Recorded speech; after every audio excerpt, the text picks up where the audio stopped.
In this video, I am going to show you how to download music from Spotify. Downloading albums and playlists on Spotify allows you to listen to your favorite music offline, which is especially useful when you're in areas where limited or no internet connectivity, such as during flights or remote locations.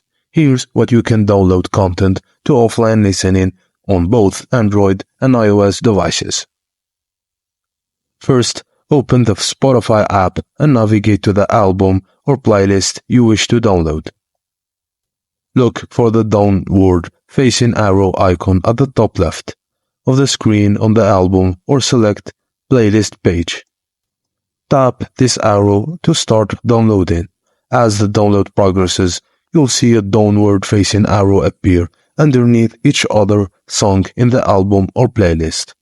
These arrows will turn green once the download is complete. The time it takes to download depends on your internet connection speed. You can monitor the progress as the arrow changes colors. And that's it, guys. Now you can enjoy listening to your music offline. Thank you for watching, and please don't forget to like and subscribe for more.